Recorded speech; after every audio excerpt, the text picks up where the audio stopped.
Okay. Welcome to Intro to Photography, week number 4, here with McBain Camera and Angie Patterson. I don't recognize the name here. I don't know if this is a different Zoom account that you're logging in on. That's me. Oh, hi. Great. Oh, hi, Whitney. Welcome back. So you are so far the only person that's logged on. We do know that Robert's going to be late tonight. And in the name of having a full class and a good recording to give to people who maybe aren't able to show up at all tonight, let's just maybe dive right in now that we've got you here, Whitney. And I will hand things off for the last week of our Intro to Photography class. Angie, take her away. All righty. Thank you, Jolene. And just so you know, it is being recorded. I think you said that actually, didn't you, Jolene?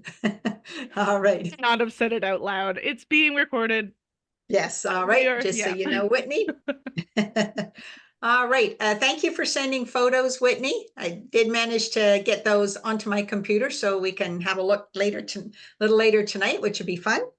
Okay. And my plan for this evening is to have a little bit of review. We'll have an exercise time, and then just to bring up some other topics of conversation that could be useful just going down the road. Okay. So first of all, Whitney, do you have any questions from last week? Like, it looked like you really did a great job with your photos. Yeah, it took a bit of trial and error. But once the ones that I sent you, I was happy with the result once I got there.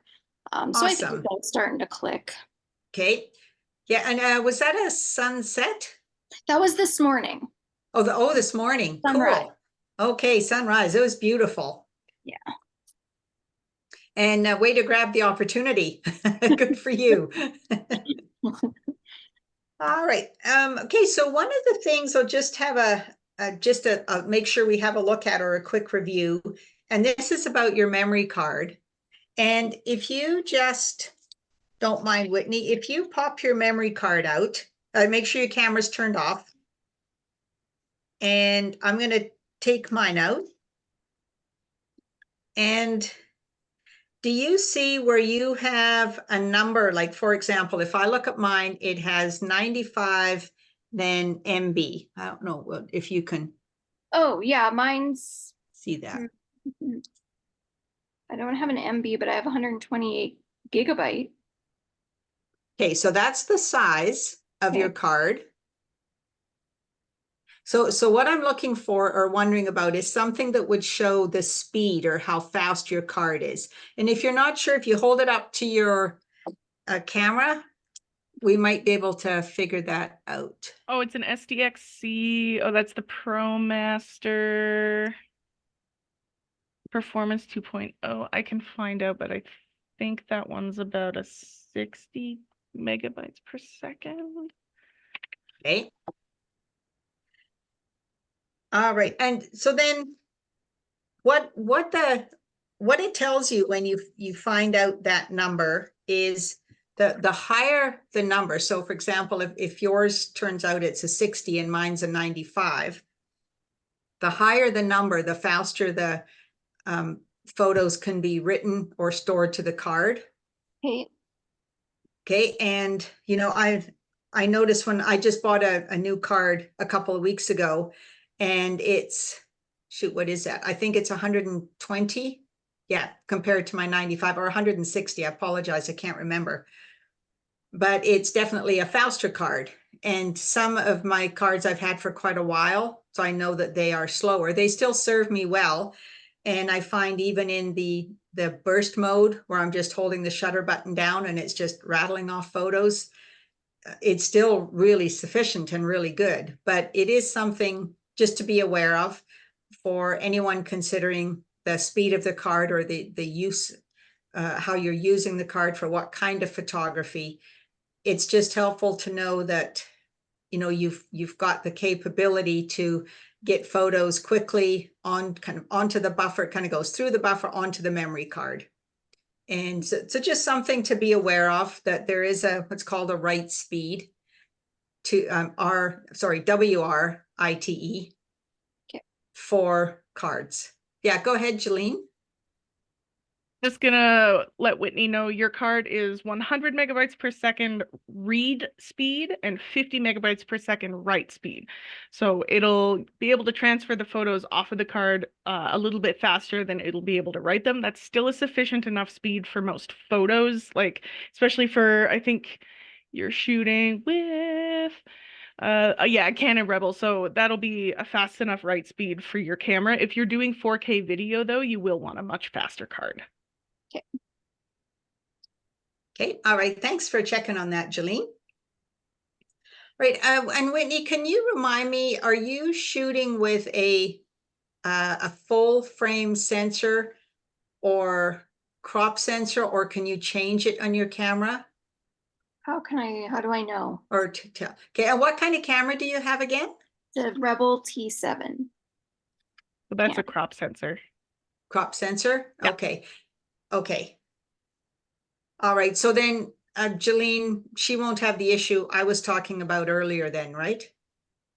Okay. All right. So for other students that could be watching this recording, or participants watching this recording or listening, if you have a full frame camera and you have the feature where you can also in your menu use crop sensor factor, if you use the camera in the crop sensor, you will end up with a smaller picture file. It's literally like, say if you started off with a full frame. So say if I started off using my full frame, took a photo, and then I cropped the photo to make it smaller. Well, that is kind of the similar thing that's already happening automatically in camera with a crop sensor. Okay, so just something to be aware of. Okay, and then Whitney, if I remember correctly last week, or for any participants watching, that if you have more than one lens, then I can go through how to change a lens, because also I think I remember, Whitney, you went to get your other lens, didn't you? But we never got back to the change the lens. Okay, and have you used the other lens? Have you changed your lenses a few times, or? I tried it out, like just within my house, but that was about it. Okay, all right.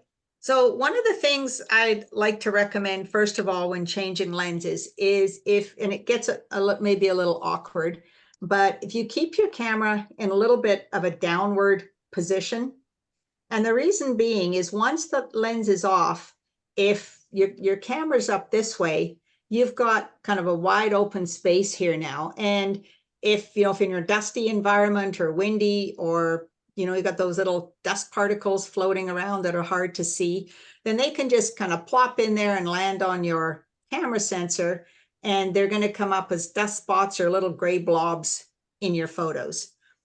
And I like to recommend, as I say, just holding the camera down slightly, and I kind of have a sequence I follow, whatever works for you as to how this works. So I will have my lens that I'm putting on. So I'm going to take one off, but lens 2 that I'm going to put on, I will loosen the cap, the rear cap that's going to fit to the camera. I will loosen that cap first. Okay. And then I will take this lens off. Okay. So just for my camera, I just push it, this button, rotate the lens, right? Keeping the camera pointed down. Okay. I'm going to set that lens down, and I'm going to take the lens cap off the replacement lens, just put it on the top. You can just take a second and tighten it, or else I'll often just leave it there. Then I will take the lens I'm putting back on. Okay, line up my lens mounting marks. If you have it, I have 2 white marks on my camera that indicate the mark line.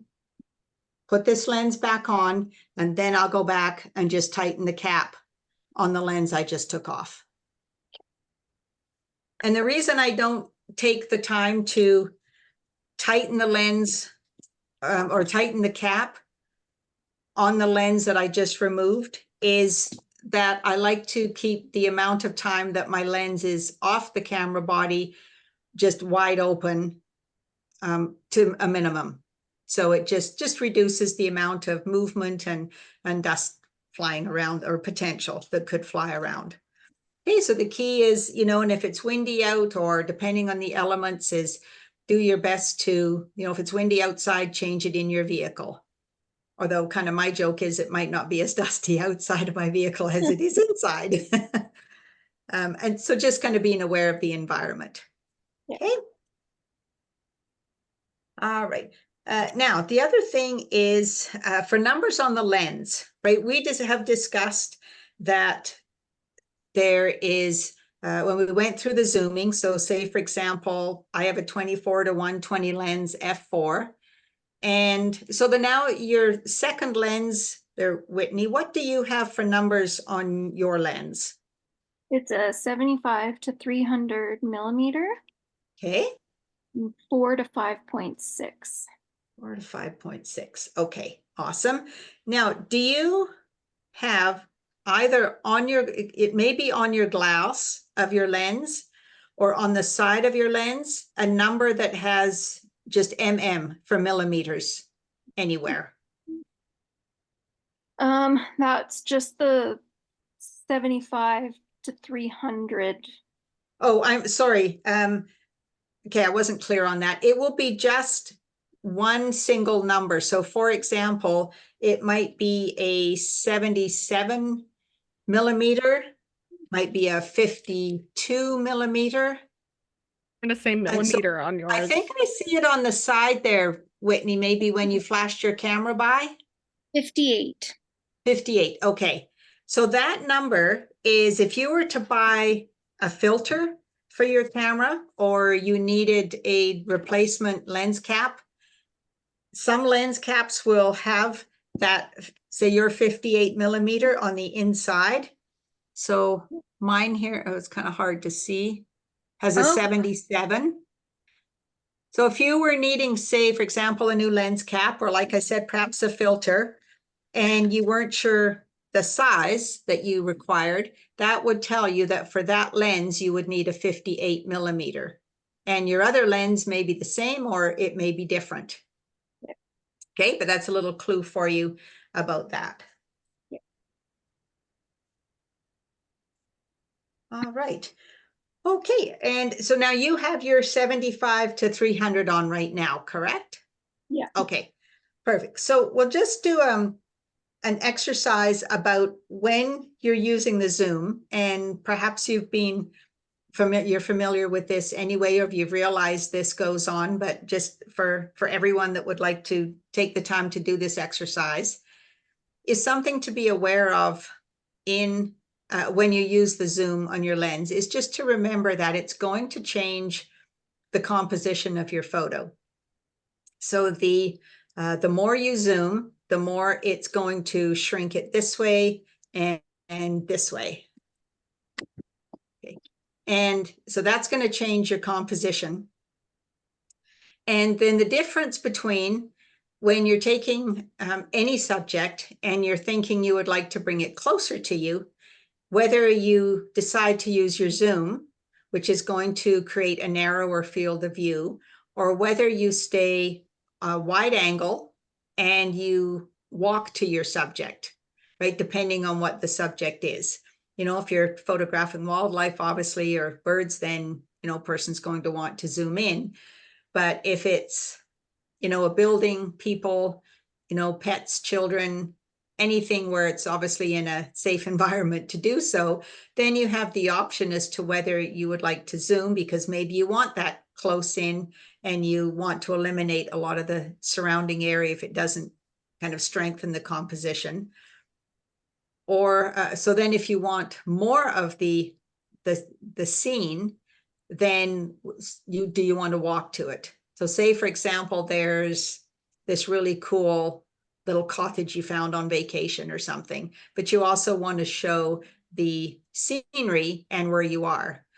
And so in that case, then instead of thinking, wow, that's a really cool little cottage, I want to zoom in on that and get as much detail as I can, you might say, well, then I'm not going to, I'm going to have my feet be the zoom, and I'm going to stay wide angle, and I'm going to walk to it.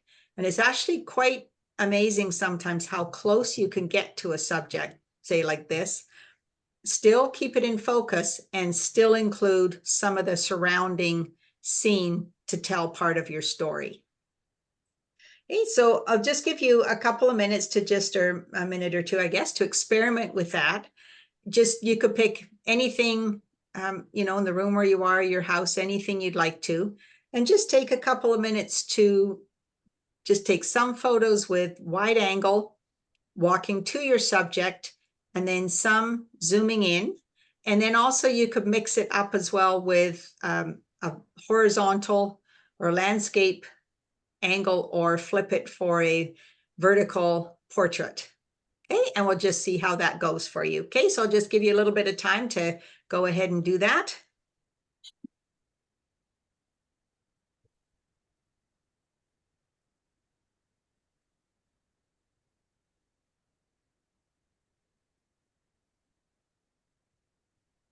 All right, and while we're just waiting for Whitney, just as a heads up, what's coming down the road here, we'll have a chat about some tripods, filters, and diffusers a little bit later on this evening. And I will show you some examples. And there are, you know, many different types of tripods and tripod heads. So I'll give you a couple of tips on that and what I've learned and what I would buy the next time and wish I'd learned or listened to the first time before I purchased my tripod. It's great, but there is one little quirk about it. And I'm going to cover a quick review here this evening as well, just to cement some things in and just set you on the path for carrying on with this set of lessons. And then we're going to finish off with looking at sample photos again, as before. And then I'm also going to give a short, quick demo, just some ideas about Lightroom. And that's the organizing tool that I have used. And you could take the same file structure, set this up on your computer if you wish, if you don't want to use Lightroom, or if you have perhaps a different editing or storage program that works well for you, or you're just getting started and you're not quite sure which route to go. Lightroom may just be one file sorting system and editing program that you would like to check out. It doesn't mean it's the one. It just happens to be the one that I use, and I'm happy with it for sure. And so I'll give you a few tips. I will demonstrate an import, and then what I do after I've imported photos. And then I will also demonstrate an export for you. So the export, a situation might be if, do I want those photos then back onto, say, my desktop for some reason, or do I want them in a file because I want to attach them and send them as an email somewhere, or, you know, just have them on my desktop, you know, for whatever reason. So we'll have a quick chat about that. And let me see what else. Oh yeah, just a few little things in Lightroom, like how I star rate them, you know, keywords, a few things like that, and just give you some tips so that you just have something to compare to as to when you're looking at options, whether you think this might be a fit for you, or you just take what you've seen here for Lightroom and go and check out some other storage systems. So Jolene, in your experience and with your customers at McBain, what kind of feedback or comments do you get from folks? About like are they using Lightroom? Do you Yeah. find they're asking about storage? Okay. Yeah, we file organizing. I'm always surprised at how much because everybody ends up doing it differently, but we do get a lot of questions about that, like, well, what programs do you use for organizing your files? And a lot of people well, I mean, you're going to end up doing it differently than, you know, person A or B, but because it's so personal preference, and what you end up doing with the photos really determines how you file them. But yeah, Lightroom comes up a lot, probably the most. I just as both organization and just, you know, doing the basic edits that, you know, most photographers I know do. I am among the laziest photographers because I I am a lazy editor. If I don't like it right out of the camera, the very minimal edits are gonna happen at all. But yeah, Lightroom probably comes up the most of all of them. Okay. All right. Interesting. Yeah, I'm kind of like you in that sense that the least amount of time that I can spend in Lightroom, then I mean, not because I don't like it, but the better, right? I would just rather be out and about and camera in hand, Yeah. and that's kind of the fun part for me, where there are photographers and folks that absolutely love it when get into Lightroom and Photoshop, and it's just a whole lot of fun. I would argue that most of my personal favorite photographers will end up using Lightroom or doing a lot of stacking or like lots of night sky photographers. And a lot of stacking goes into that. That's just like the kind that I tend to, enjoy looking at the most. But it's Okay. not something I emulate, it's Right. something I enjoy looking at. So just to quickly clarify, Jolene, when you mentioned stacking, are you talking about focus stacking? Yeah, well, and yes, focus stacking, yes, but also I mean, I guess it's mostly just focus stacking because when you're doing the night sky, you'll, focus to infinity, but then if you want to stack the focus so that you have the foreground in focus as well, it just takes so much more Yes. post processing than I am willing to put into it. But boy, do I like looking at that photography. Yeah. Yeah, so focus stacking is where a photographer would say, like Jolene Oh, alluded to, is you focus on the foreground, and you just kind of move the focus point through the scene, and you're taking a series of photos of the same scene with the focus point, a little farther through the scene each time, and then you stack those photos together for overall focus. yeah. Sorry not to Ah, interrupt. Robert is joining us now. Looks like they've awesome. logged on. So welcome, Robert. We did dive in tonight, but like always, we will have a recording of tonight's class so you can catch up on the first half hour that you weren't able to join us for. But anyway, we're gonna keep plowing on, but welcome. Thanks for tuning in. Yeah, welcome, Robert. All right, so Whitney just finished an exercise where she was experimenting with using the zoom, not using the zoom, and seeing how it changes the composition. All right, Whitney, what's your report back to us? You can definitely see what you're saying about the composition. But I mean, they are just like, I could not even completely zoomed out with this lens, cannot get a clear image at all. Like the Okay, camera what kind? way too much. So I don't know. Like even zoomed all the way out, like don't really have a lot of furniture to like brace on in my room. So I even tried to just lean my elbows so I wasn't moving. And even that is still blurry. Okay.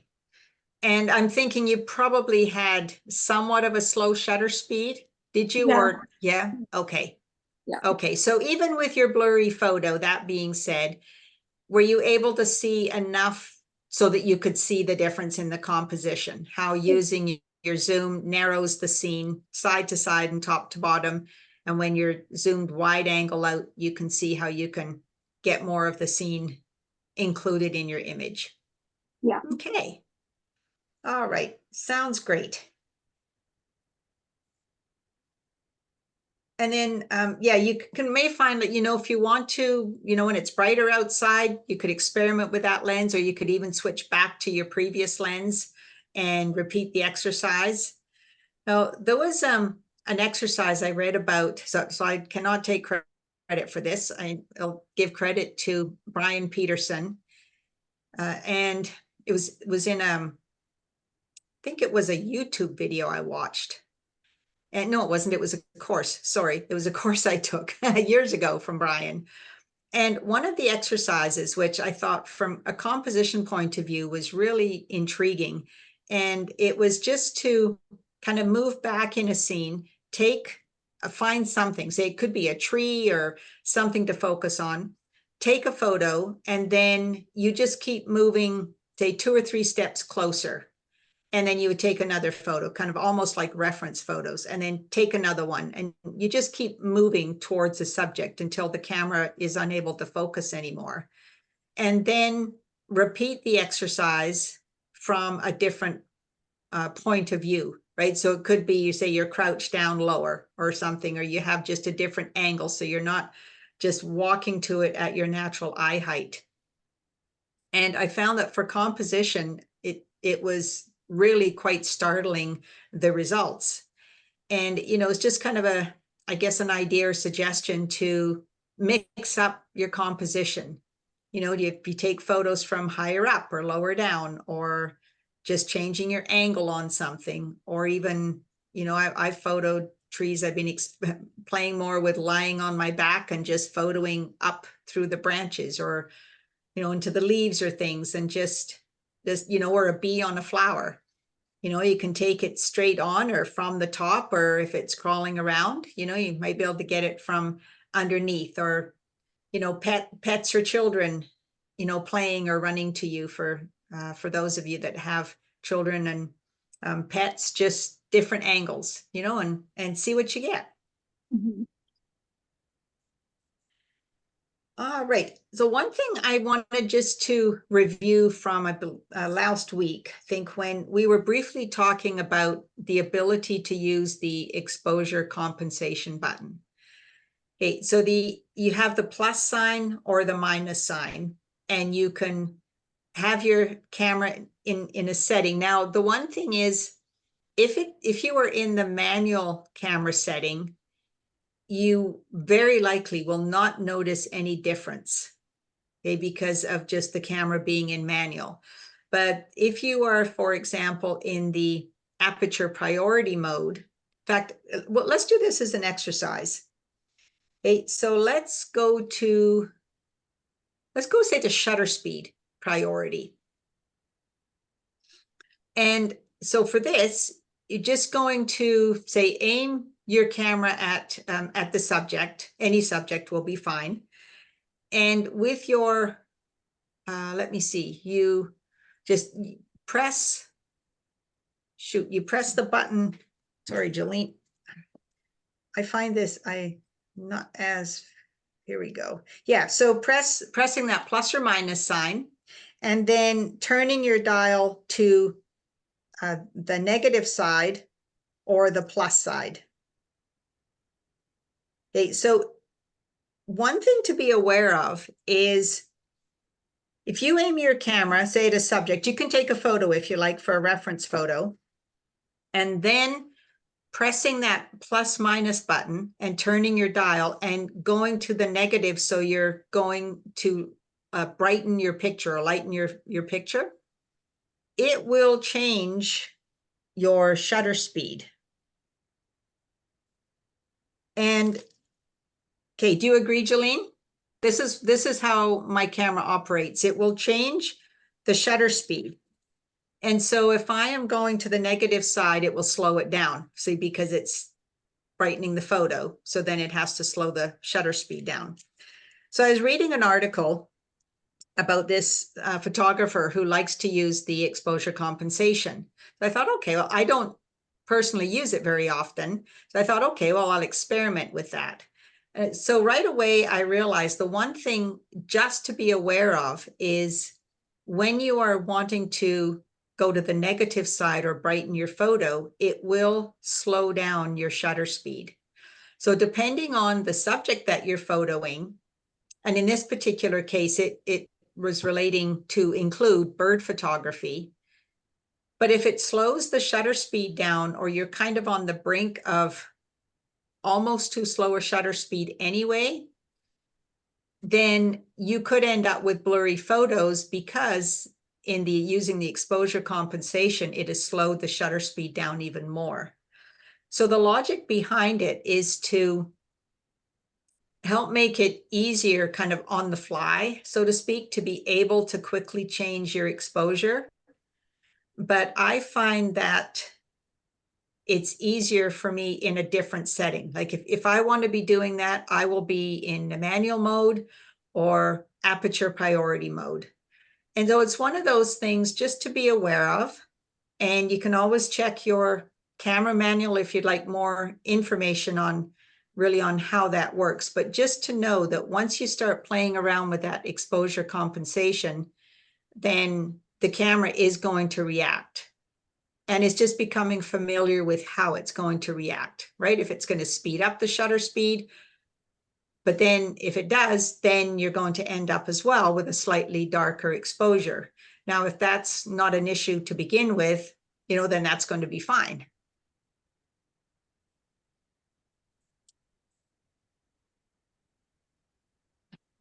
Okay, so does that sort of make sense? Okay, that's kind of going okay for you there, for you, Whitney? Mhm. Okay, perfect. All right, and how about you, Robert? Do you have any questions? Yeah, about that? Okay, so I'm shooting a Nikon, and you wanted us to do this with shutter priority. Speed priority, Yeah. speed priority, yes. And when I did that and pressed the positive negative button, the way that I was led to believe that you would play with the exposure compensation is to rotate the command button. And what it ended up doing was changing the shutter speed. But wouldn't it do that without me even pressing the exposure compensation button, just by being in shutter priority or speed priority? Yes. Yeah, you're right. And so, I mean, that can seem somewhat counterintuitive or Yes. confusing. And that's kind of what I'm wrapping my head around, quite frankly, as well, because, I know photographers that just love exposure compensation, but I find that I see the benefit of it, but to me, it's like just a button to press it, where if I can just turn my dial and it change the shutter speed, then that happens to be my personal preference. What do you think about that, Jolene? You did kind of hit the nail on the head. It is personal preference for how you like to shoot and for what works best for the effect you're looking for. So, like, I personally don't frequently use the exposure compensation. For the most part, I'll just kind of let the camera do its thing, and I don't personally make much use of it. So, if either of you are playing around with it and you find it really beneficial to your shooting, makes you shoot quicker, makes it more enjoyable, more fun, please, by all means, use it. Don't not use it just because I'm kind of like, I don't see the point in it. There are a lot of things that my camera does that I don't necessarily see the point in.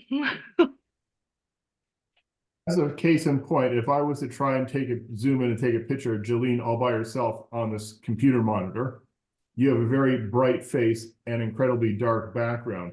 So if I just had the camera set up in a normal mode, it would probably try to compensate for a balance between the two. And chances are you would be too dark. And then by playing with the exposure compensation, I would be able to get a better exposure for your face, which is what I'm trying to take a picture of, rather than the rest of the room behind you.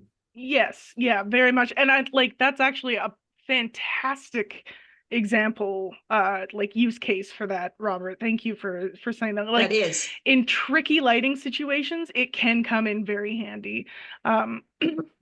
I guess maybe I don't really challenge myself in those ways necessarily, so it doesn't come up very frequently for me. So, but yeah, you're absolutely right. That was a fantastic example. So thanks for. Yeah, thanks for that, Robert. And it's kind of like, I know photographers that like to use what's called back button focus, or rear button focus, as compared to the shutter button on the top of the camera body. And I prefer the shutter release button on the top of the camera. I have experimented and played around with using the rear focus button, but I just happen to find it feels smoother and an easier flow for me. But I've also heard the same thing from photographers that don't do it that way. So again, I think, as Jolene said too, some of these things, you know, if you're aware of them, or maybe parts of the camera manual will now start to make more sense. And then it's just a case of what feels more comfortable for you and just kind of goes with your kind of photo flow as to how you prefer to use some of these camera functions. Like, there's no harm in knowing what your camera can do, but I always say, like, my camera is too much camera for me. It does more than I ever ask it to. But it's got all those features, doesn't mean I got to use them. There's a lot packed into those bodies. My gosh. Well, it's like Right, this, so it's like this thing, right? It's a yes. phone with the camera, but there's all kinds of contraptions in this thing that I just don't use because I'm old. Yeah. Like Same sure, here. maybe somebody can use that amount of technology to fly to the moon, but I'm not that somebody. No, I'm not either. Alrighty, so before we move into a bit of a conversation about tripods and filters and diffusers, then we'll just do a quick review. So once again, you have the 4 modes that we've gone through. So you learn what your camera's doing in the automatic camera setting, and then you experimented with the aperture priority setting, where you set the aperture and the camera will set the shutter speed. And then the shutter speed priority mode, when you want to choose the shutter speed, and the camera will set the aperture and kind of within its limits of capabilities. And then you have the manual mode, where you get to choose both the aperture and the shutter speed for the effect that you would like with your photos. And you have ISO to help you in low light situations, or when you're attempting to say use a faster shutter speed and you need some help from that ISO and its ability to react to the light hitting the sensor. So it's kind of like that flashlight for your camera. Okay, and then aperture, using the aperture priority mode or in manual, anytime the aperture is at work and you are controlling it, then this gives you the control over the depth of field. So that is, you know, how much of your photo you want in focus from front to back. And that's kind of the creative use of aperture. And you can let in more light through the lens or less light. Okay, that's what the aperture is doing, is those blades on that lens diaphragm are going to be opening up to increase the amount of light, or reduce it, or closing down or stopping down to reduce the amount. And that blurry background is generally a small aperture number, so like an f4, f2.8, and kind of that postcard look where everything is in focus could be, say, f8, 11, even and higher. Okay, and shutter speed goes to work for you for changing the length of time that that light's admitted. So when the camera is not in auto, when you're in shutter speed priority, for example, you get to choose if you want to use a slower shutter speed for some creative effects, whether you want it a fast shutter speed for capturing some fast moving action, and you want everything in crisp, clear focus with the shutter speed, right? So no unintentional blur. And then that ISO, you can raise it or lower it in the numbers, right? That's the third leg of the exposure triangle. So the exposure triangle being the aperture, the shutter speed, and the ISO.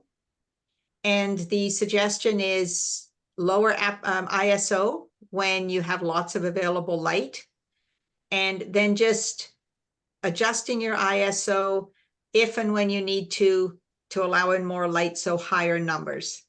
So for example, could be going from ISO 400 to 800, 1600, or even higher if need be in low light situations, or even when you're just, the light's kind of so-so, but you're just wanting a faster shutter speed. And then one thing to be aware of is the higher the ISO, the more that digital noise may come in and create kind of some grainy looking photos. All right, so after that little rampage, yes, go ahead, Robert. I apologize for hogging the class again with another question. No problem. So to review your review, we have the aperture priority, the shutter priority, and the manual. But on my camera, I also have a programmed auto function. Okay, good. Which is Thank you for part of- mentioning that. which is part of the main suite that's in the wheel.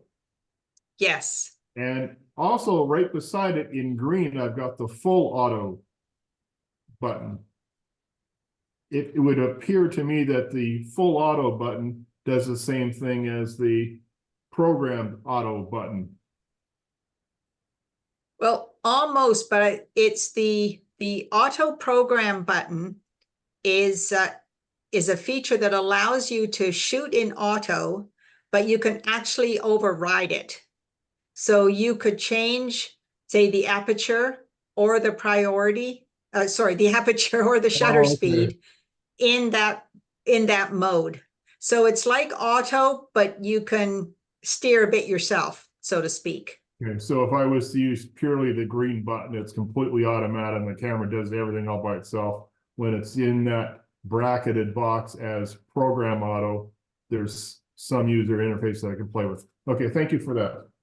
Yes, you're welcome. And yeah, thanks for bringing that up, Robert. And sorry, go ahead, Jolene. Oh, I was just gonna say, in the full auto mode, your flash is gonna pop up when it needs to, whereas in the programmed auto mode, it will kind of do what it can without the flash. And then, like Angie said, you can override or choose other settings that will equate to the same exposure, basically. Okay, good.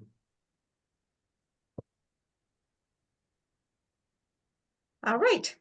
Okay, so just a little introduction for you if you are thinking of purchasing a tripod at some point down the road, or Robert, do you have a tripod? I have an old Velbon. I think that's the manufacturer.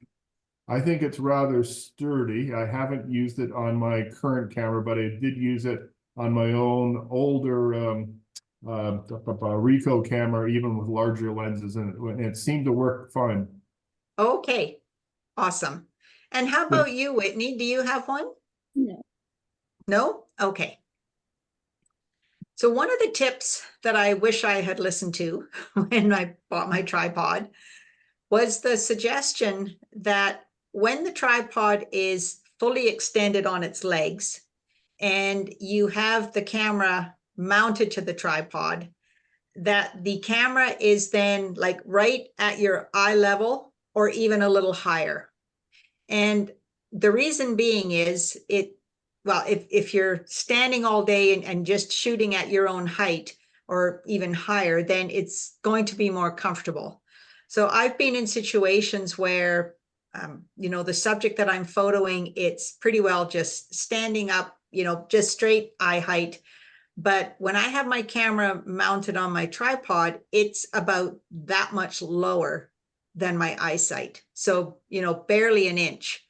But that means that every time I'm putting my eye to the viewfinder, or for however long I'm holding myself in position there, I am bending over ever so slightly. But that ever so slightly gets tiring if it goes on for too long. And sometimes it's just annoying. Now, the question, or I guess the solution to that could be, or the question is, yes, you can with the control here, you can raise the center pole. But once you start to raise the center pole, and depending on the weight of your camera, now it just could introduce a little more or I guess increase the odds of a little bit of camera shake when you press the shutter button, just because it's more stable the lower down it is. And if so generally I like to keep it here. Sometimes for bird photos, if it just seems that all the birds just seem to be flying over rather than perching on things, then I will raise it so that I can tip up a bit more and it's just a bit more comfortable.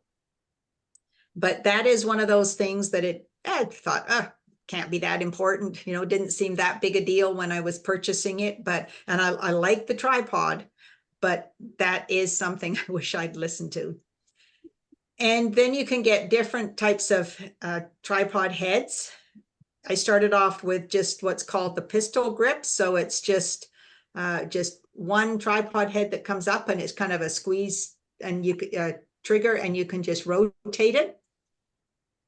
And I have another one that had, I think it's more for video actually. It has some, everything is adjustable by a lever.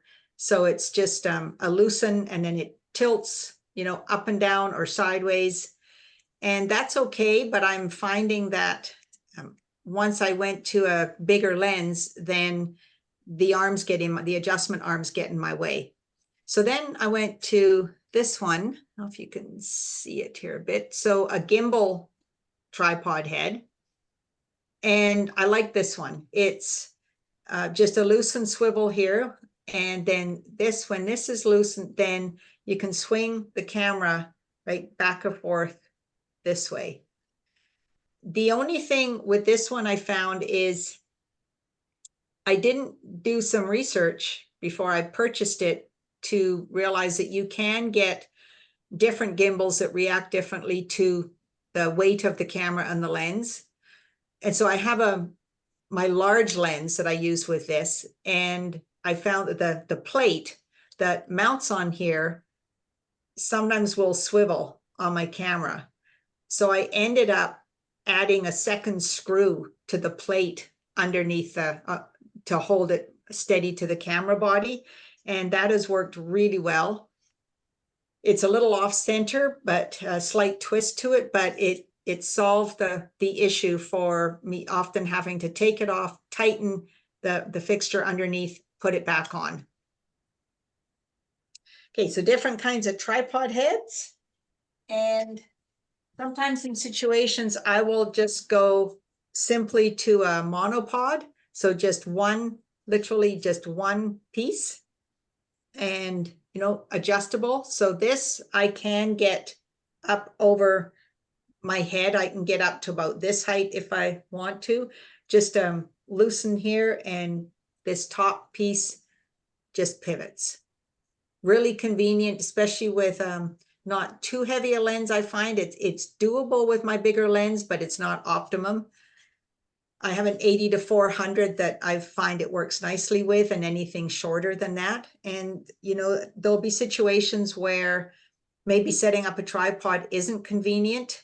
You know, maybe there's not room for the legs to extend, but then a monopod can just become convenient, and it's at least something to help steady the camera. And again, you know, you can get different heads for it.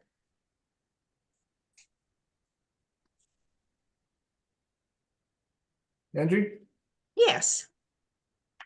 on mine, on the top of the tripod, there's like a thumb switch, and I flip the thumb switch and out slides this plate that's about the size of a small Post-it, and it's got the screw in there, and I put the screw into the bottom of the camera, and then I sort of slide that back into the tripod and flip the thumb thing again. Is that Okay. for all of them? Because yours seem to be a little bit different. Yeah, so I think I know the kind you're talking about, because I think I started with that one. So this is, I don't know if you can see this. Yeah, this is the plate that, so this is the one without the second screw, but that's the plate for the gimbal. And then, sorry, I'm still here. I will pop right back here. There are just so many designs for tripod heads and plates and stuff. So there are. Okay, I thought it was the only one. Okay. Yeah, so there is, just really quick, Angie, just the one that you were showing there just now, that one is called Arca Swiss. Most I guess the closest to a universal quick release plate that the photography world has agreed upon so far is Arca Swiss. So most manufacturers like Sirui and Vanguard, all their modern tripods are gonna like Peak Design, they use Arca Swiss. Manfrotto has a proprietary plate, and you can get plates that are both Manfrotto and Arca Swiss compatible, or adapter kits to adapt a plate. So you're not stuck with one or the other. Velbon, the older ones, they had proprietary quick release plates. So that one is a plate that is specific for that model of tripod. And depending on if they still make it, you can only buy that type of plate for that tripod head. So anyway, I'll shut up now. Okay. Thanks, Jolene. And so this is the other plate that I have, right? The camera will screw on here in the bottom. Yeah. Yeah, and then it's narrower Okay. at one side, wider at the other, and just snaps in with that little lever clip just to Okay. cinch it in.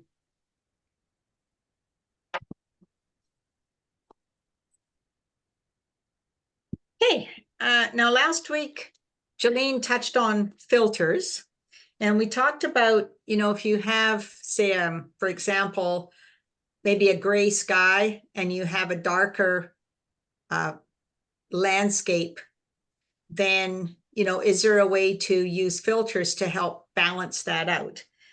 And yes, there is. Now the filters have changed a bit. You can get the screw-on ones. This particular filter that I have I've had for a long time. And so it's an older model. This just slides out. And then this on the back here has like a little track right up here. And that will slide over actually before it slides over there, sorry, it has an adapter ring. Okay, and has little screw threads on the adapter ring. So this ring is a 52 millimeter. So the inside collar would attach to your camera lens. Yes. Okay. Yeah. Sorry. So I'm just 7. Here we go. Okay. So the lens that I have on is a 77 millimeter. So this ring is a 77. Okay. So I'm just screwing it onto the front of the lens in those screw threads.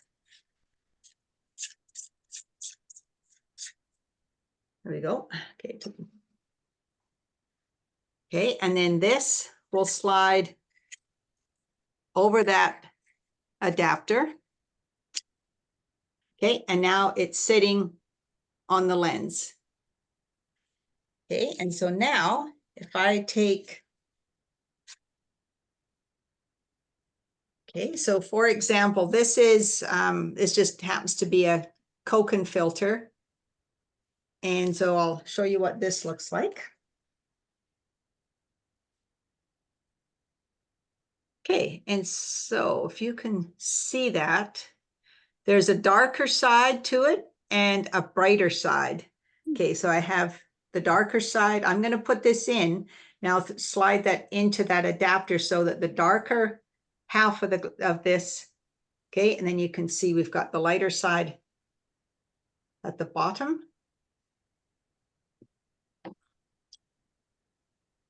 And this particular adapter, I could put, if I wanted to, I could put three filters on it. I could stack them. Oops, straighten that. Okay. So now this is what this looks like. So I can raise it, right, or lower it. But the idea being then, depending on, say, how bright those gray clouds are and how dark the landscape is, then I can move that up or down to help even out the exposure.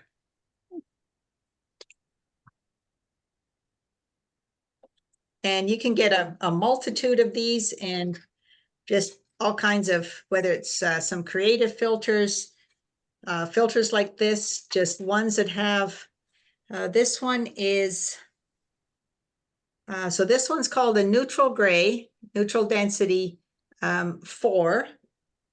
And then as an example, I have another one that is a gradual neutral gray, neutral density 8. Okay, so this one is, that's a little shiny there to see. This one is a little darker than this one, okay, than the one I just had on. And then there's also, the other one I have is a polarizer.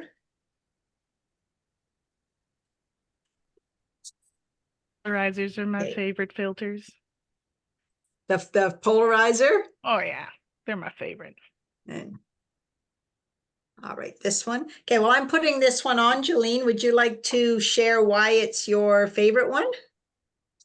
Oh yeah, I mean, for any outdoor shooting, I swear by polarizers. Like if you're shooting anything in a bright setting that's kind of washing out some of the colors with reflections or glare, polarizer will cut through. If you have sunglasses that have a polarizing capability, it does the same thing. Where you can, instead of getting just nothing but the reflection off the water, you can cut right through and see the rocks at the bottom of the lake or something. And so I love polarizing filters, and like I said, I swear by them.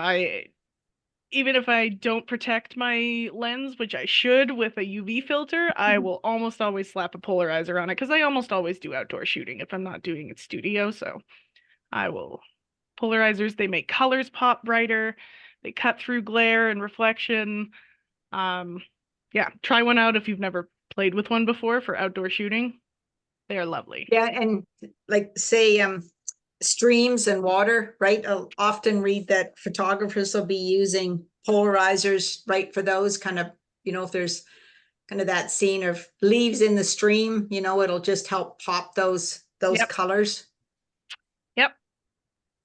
So this one, I don't actually have the right size adapter for this one, but how this one works, this circular polarizer, is when it's mounted in the camera and you just rotate it, you can actually see that it will change the color. So say if a blue sky, for example, as it's rotated, you can see how it deepens that blue a little, and you can kind of adjust how much or how little. Now, the other thing, I have a photo that I'll show this evening, and it was a creative type photo. I took it in the afternoon, the bright sun, and I was attempting to slow my I wanted to slow my shutter speed down. So I ended up using the polarizer filter with the other neutral density filter that I showed you, so that just to help darken the scene. I mean, that was a few years ago I did this now, and it was an experiment. And, worked quite well. Like I was happy with the results, but I was thinking, what do I have in my camera bag that I happen to have with me that I can use to see if I can darken the scene or reduce some light, in addition to, getting the ISO as low as I could. So I had my ISO as low as I could, my shutter speed slow, because I wanted to slow shutter speed, and then a high aperture. But I will show you that photo just a bit later on here. Okay, so just kind of some ideas to play around there and introduce you to some possibilities of filters and what they can do. And just as Jolene said, with tripods, Koken is one manufacturer of filters, but there are different options, and I think Koken has a good reputation. And what else do you find, Jolene, about companies for filters? Sorry, I will answer that in a second. Robert just let me know that we are cutting in and out. Our audio is cutting in and out. Whitney, are you experiencing that with us as well, or? Yeah. Okay, so it might be Robert's connection. So yeah, maybe Robert, just if you want to try disconnecting and see if that fixes it. Yeah, so you were asking about filters, right? Like different brands of filters, or I mean, Yes. it's honestly like I understand like filters these days have gotten so good, and I have had good experience with all the ones that McBain carries. I cannot speak to other brands. I don't know. I know like we no longer carry Lee, but they are incredibly high quality filters. That's one brand that we don't carry that I know I really like, but like Nissi, I have been so impressed with their filters lately. They're a newer-ish brand that we started carrying. And their ND filters, I do know with some less expensive ND filters, you can get weird chromatic aberrations when the lines of the filter don't necessarily match up properly, and then you get like weird warbles in your image. I haven't seen any issues like that, but that is something to look out for in ND and circular polarizers when you're spinning one filter in front of another filter. Just Right. Yeah. Okay. All right. Great. Thanks for that, Jolene. I went off on a tangent. I don't know if I even answered a question that you Yes. asked, but filters are great, and everyone should play with filters. They are fun to play with, aren't they? And they do make a difference, you know. Oh yeah. But it's kind of like one of those things too, where they take some effort and they take some time to decide that you're going to use them and experiment with them, and you know, sometimes we just want to grab the camera and go out, but they can make a difference. Filters are one of those things that you may not realize, like that you're experiencing an issue that a filter could solve until you find that filter for it, like the ND filter. If you're shooting video and you're finding all of your videos are weirdly overexposed, get an ND filter. Videographers always use the ND filters or black mist filters or something like that. So play with filters, look into different kinds of filters and what they can do.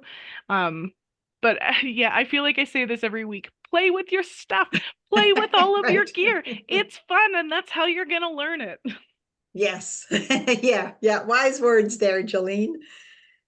And you know, I have these few filters. I don't have a lot, but again, I just kind of invested in some early on. So a number of years ago. This is just another example of a filter. This one is a warm filter, so it's just going to warm up some colors. And then this one, you know, I haven't experimented or played with this one actually, I think for a while. I think it's time I hauled it out again. It's called the Spot Gray, but it creates, it's kind of a creative type filter. So on this side, this is almost kind of like the owl is in the mist or the fog or something. And where on the other side, it's just clear.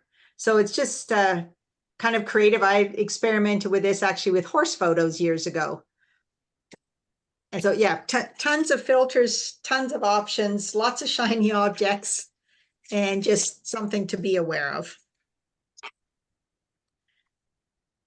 Okay, and so the last piece of equipment here is a diffuser. Well, it can act as a diffuser, reflector. So it comes, the one I have, this size I have, just comes in a nice little bag, and it's not huge, but it does open up to like much bigger. And so on this side, you can see we've got some silver.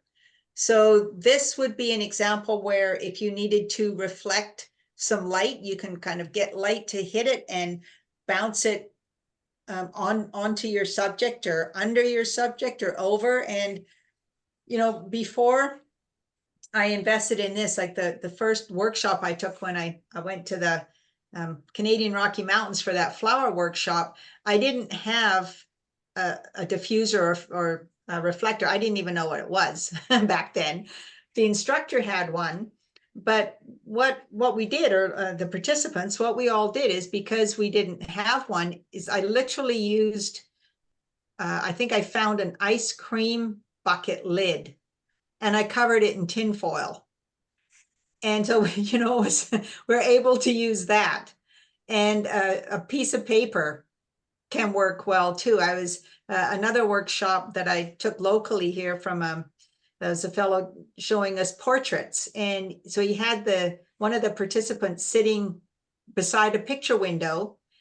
And so say if you're facing someone and they're looking at you, and so your left side is say to the window, then he would hold the paper, just a regular piece of paper like you put in your printer, on the right side, and you can just bounce the light and kind of fill in some shadows. And it was pretty cool to see how easily you can do something like that.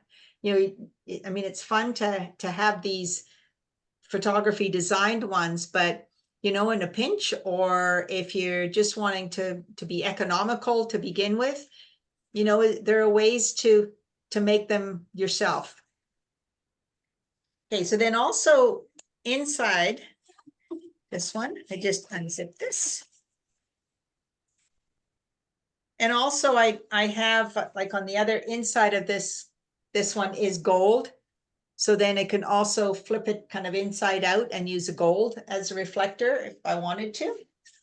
And then this is kind of the diffuser part. And for one workshop I was in, I actually made a diffuser out of, I think it was a single layer of cheesecloth. It sort of worked. It was a suggestion from the instructor. So it wasn't super great, but it wasn't super bad either. So the idea of the diffuser like this is you could now place this, you need a helper or a clip and a stand to hold the diffuser, but you can place, or, unless you can work your camera with a remote or say the self timer, but sometimes it's a little tricky. But the idea is that you can place the diffuser between the sun and your subject. Okay, so if I'm thinking of the sun coming up, say behind me where my picture is behind me, and I am just then blocking the sun with this, then it's going to create some shadow or some shade, take away some of the glare. Say if I'm photoing flowers in the garden or something, for example, it's going to take the bright, harsh glare from the sun and soften it. Now, clouds will do the same thing for you. So I think I've mentioned when I'm at the racetrack taking those horse photos, I love a bright cloudy day, nice even sky, no kind of clouds covering the sun and then the sun pops out and the clouds cover it and then it pops out, but just a nice bright cloud cover where the light's nice and even all afternoon. And so then the sky or the clouds in that situation are kind of working just like a diffuser. They're just softening the harshness of the sun. All right, so any questions about those few pieces of photography equipment? Oh, okay. All right.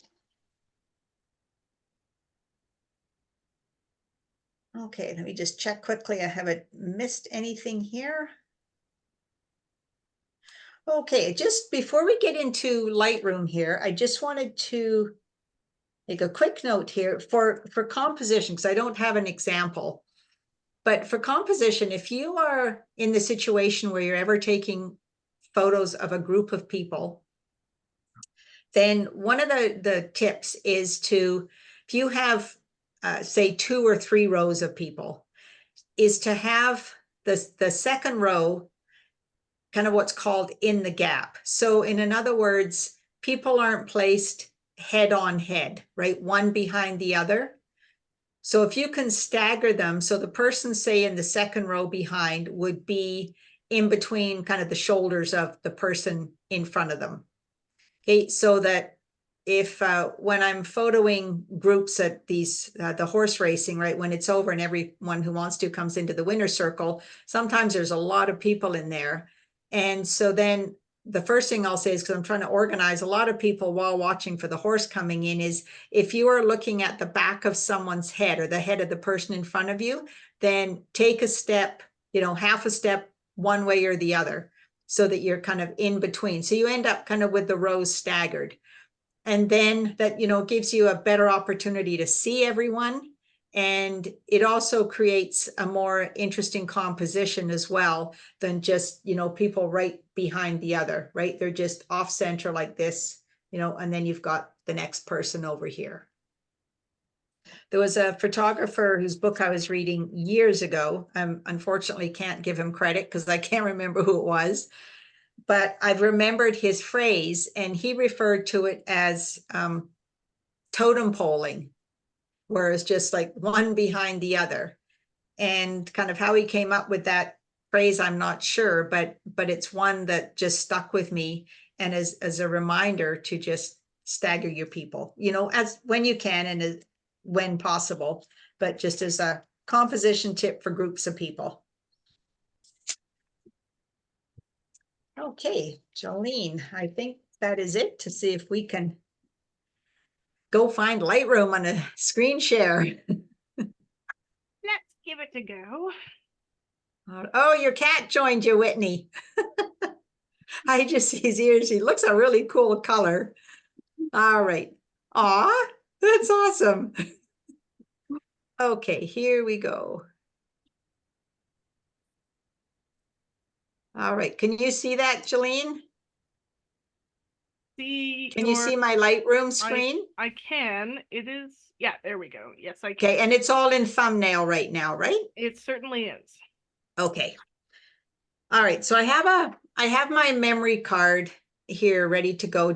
I don't have a slot in my computer, so I just have a reader. And because this card is now out of my camera, in my camera bag, I have turned my camera on its side. And that was a tip that I just came up with, and a reminder after several years ago. I was out one morning having the most fun time with this sunrise photo shoot. And I stopped to look at photos in the back of my camera. And then I realized after a while that couldn't see them anymore. And that led to me realizing that I'd actually left my memory card at home. So I went to the local camera store, and anyway, to cut to the chase, they weren't able to do anything for me to retrieve.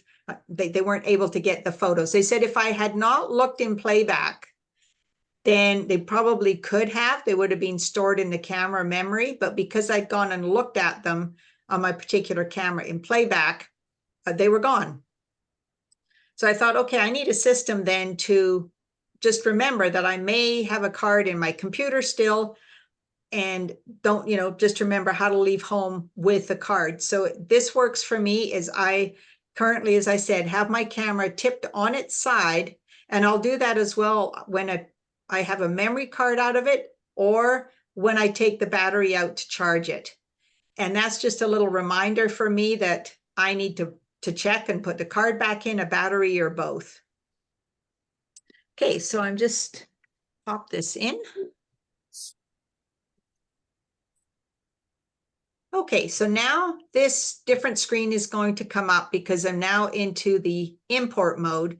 So even though it's telling me no photos are found, that's okay. I am going to go over to the left side of my screen here, and I'm over here DCIM and then D750. So that's the card that's come out of my D750 camera.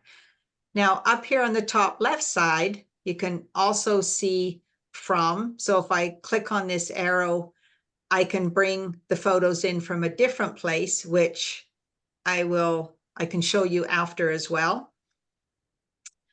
So when I click here, it's going to bring up all these photos. Now I have 212. I'm not going to import them all, but over here, let's make sure you can see this. Okay, on the right-hand side, it's asking me up here, where do I want to send my photos? So my Lightroom sits on an external hard drive in my G drive. Okay, so that's where they're going to come to. And I just kind of go through it's pretty basic here for how I do this. I don't import suspected duplicates, because then I just figure that I don't need to. So I keep this turned on. I don't need usually to make a second copy to anywhere. I just deal with all of them in one place first, because I like to do a a go through and see what I'm going to delete. Now, you know, you've got some choices here. So you could make a second copy. You could add to a collection, and I can get to the collection. I could rename them if I want to, but I do that later on in the process. Metadata, I don't usually apply this. Now, if I will apply keywords if it's all from a fairly similar or asimilar photo shoot. So say if I've gone to, you know, the nearby park at Lake Saskatoon, you know, I would, you just click on it to highlight it. And then I could put in, say, you know, like, say, okay, Lake Louise Campground. Let's pick that one. Because once you start typing them in, then you have the choice, they can self-populate for you, right? So if I want, I could put my name in here. I like to keep track of dates. So if I want, I could just put a date in here. Okay, so whatever you want to put in here at the time you import, then you could go ahead and do that at the time before you import. Now I set up a subfolder in a date format. So once these photos import, I can show you what that looks like. Okay, and then that's going to be all I'm going to do until I am just going to go, because I have just a few new photos on here. So anything that's grayed, grayed out here, these have already been imported to my computer. Anything else, so say for example, these will have been imported on the first import, but because I deleted them because I didn't want them, now because that same card with the same collection is coming back into Lightroom, Lightroom isn't recognizing that it's a duplicate. It's just thinking that I haven't imported it yet. Okay, so so what I do is, because I know I've loaded all these grayed out ones, I've already dealt with all of these. So this is what I do when I don't import or format my memory card. Okay, I come down and I find, where did I begin? And this photo right here is where I began. So I'm going to click on this one back. I'm going to hold my left shift key with the up arrow, and I'm going to go all the way back up to the top to the first photo that Lightroom doesn't think I've imported, and I'm just going to click on it. Okay, so now I have all of those photos from the first one to the end of what I've already downloaded into Lightroom, and I'm going to click this little box up here, and then you can see these little check marks disappear. So now that they have disappeared, I'm going to come down to the bottom right corner, and I'm going to click import. So import selected photos to the catalog.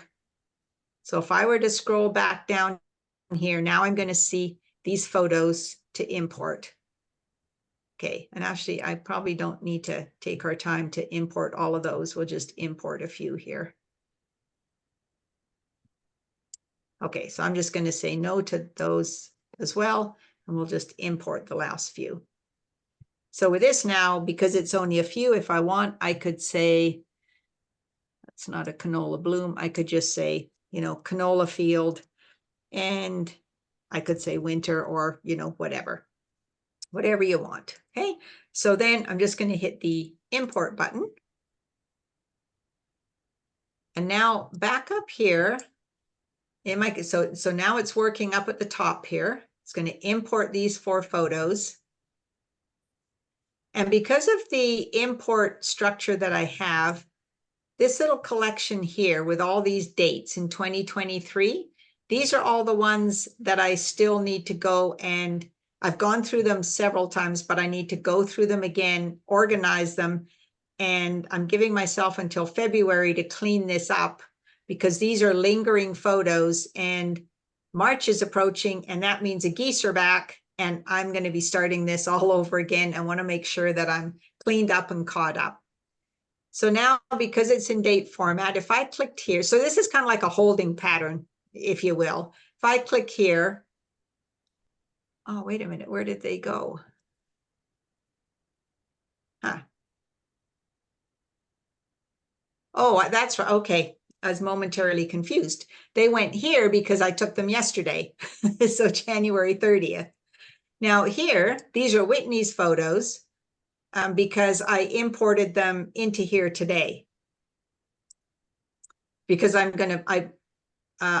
put those into a collection, which I'll show you how to do that. So when we look at photos this evening, that's where they are.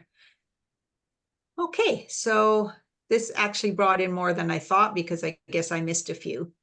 So now in here, let's say, okay, so now I'm going to do a really quick go through of these. And I've kind of gone through these before, or I guess I just looked at them on my camera. So if I just double click that. So what I then do is I like to go through all of my photos fairly quickly, and I decide which ones do I know that I want to delete. And then if I'm not sure, I'll make up my mind. I'll do it like a second pass through or even a third one and just figure, okay, do I really want to keep that photo? Why do I want to keep it? And sometimes like with these hovering here, the more time that goes by, the more I think, no, I don't need that one. So I can kind of become more discerning if I even say go through them once, wait for a couple of days and go back and look again. So if let's say I want to delete this one and I just hit the X key, you see it now comes up as set as rejected. And over here on, maybe it'd be better here, right up here now, there's a little flag with an X through it. Okay, and now if I decide that I don't want to reject that one, if I hit the U, the letter U key, it will remove it.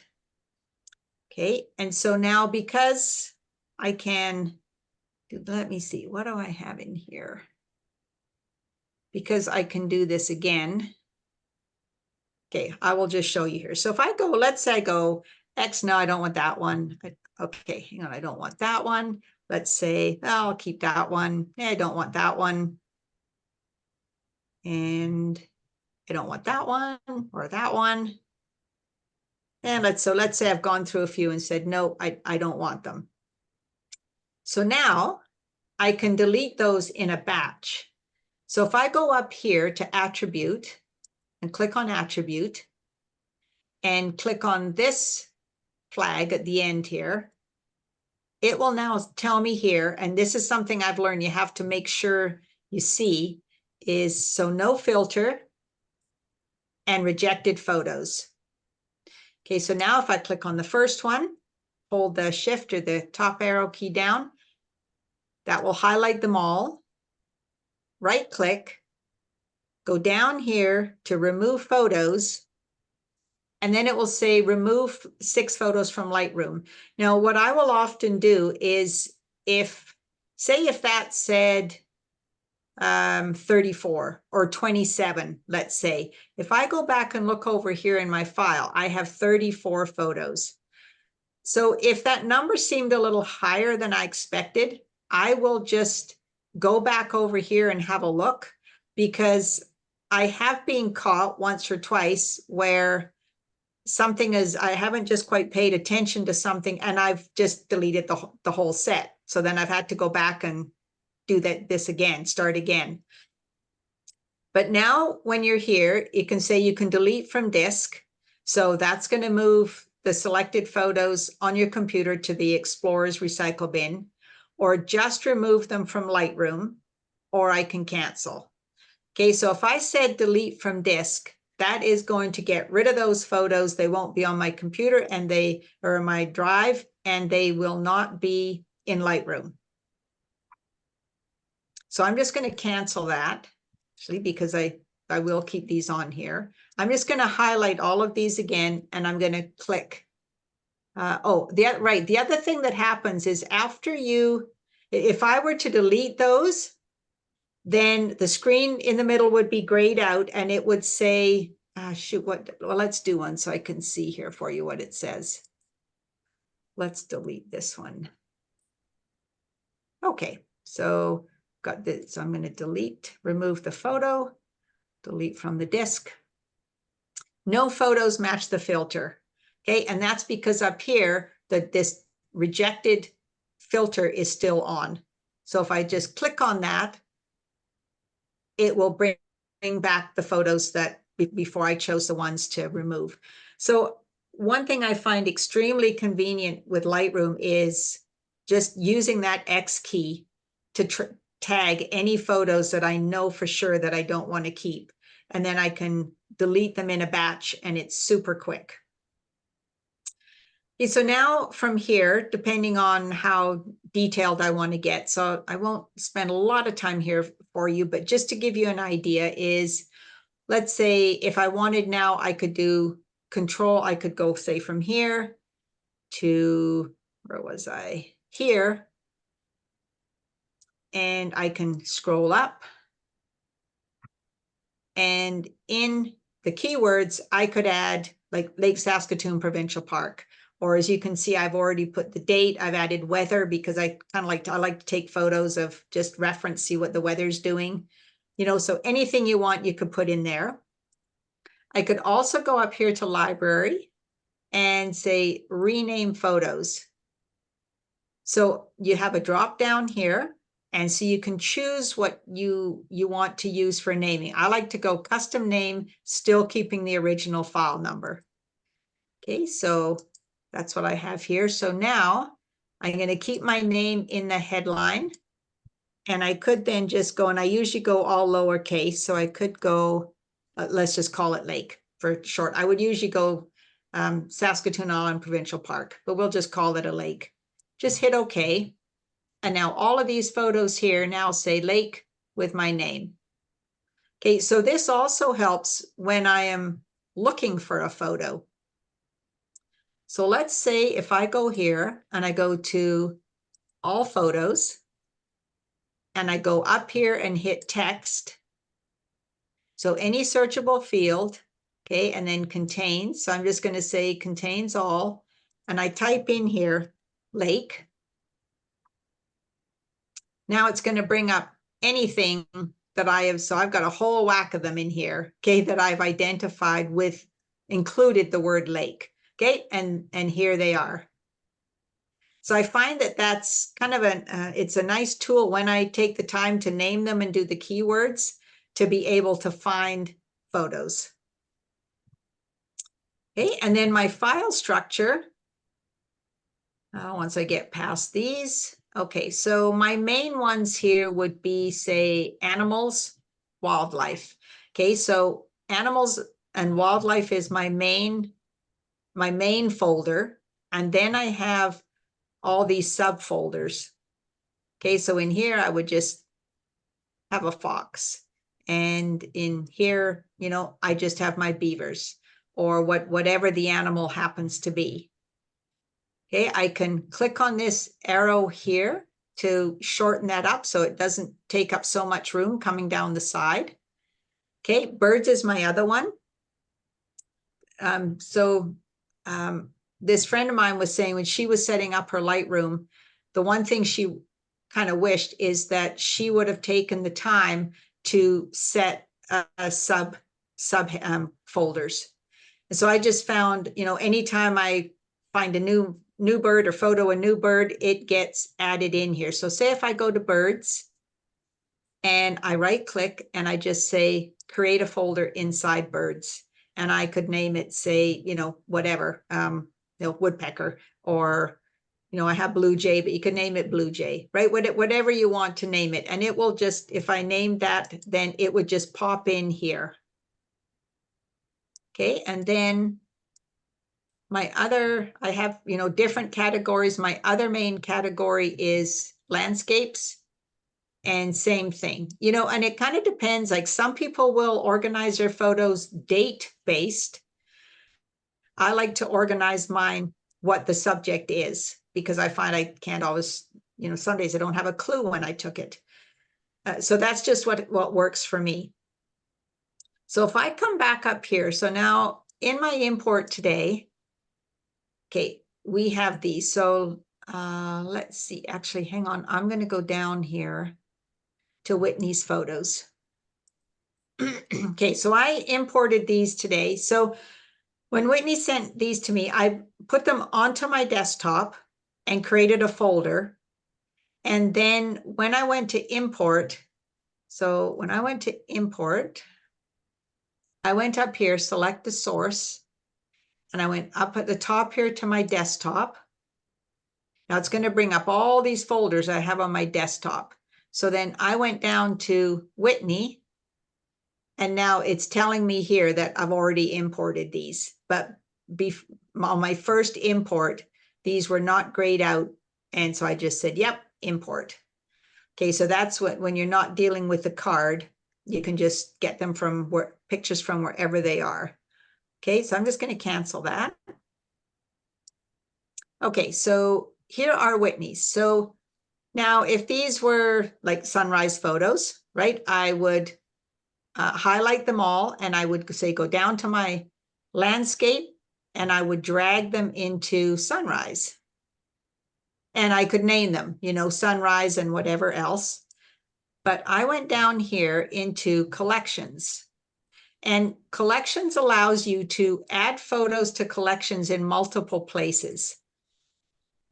So I could have, say, for example, let me see. And this got a little mixed up when I switched Lightroom over to this new computer. So down here, I've got a bunch of stuff going on. So I kind of renamed them so they stay up here. So where did I put you, Whitney? That's just what I need to remember.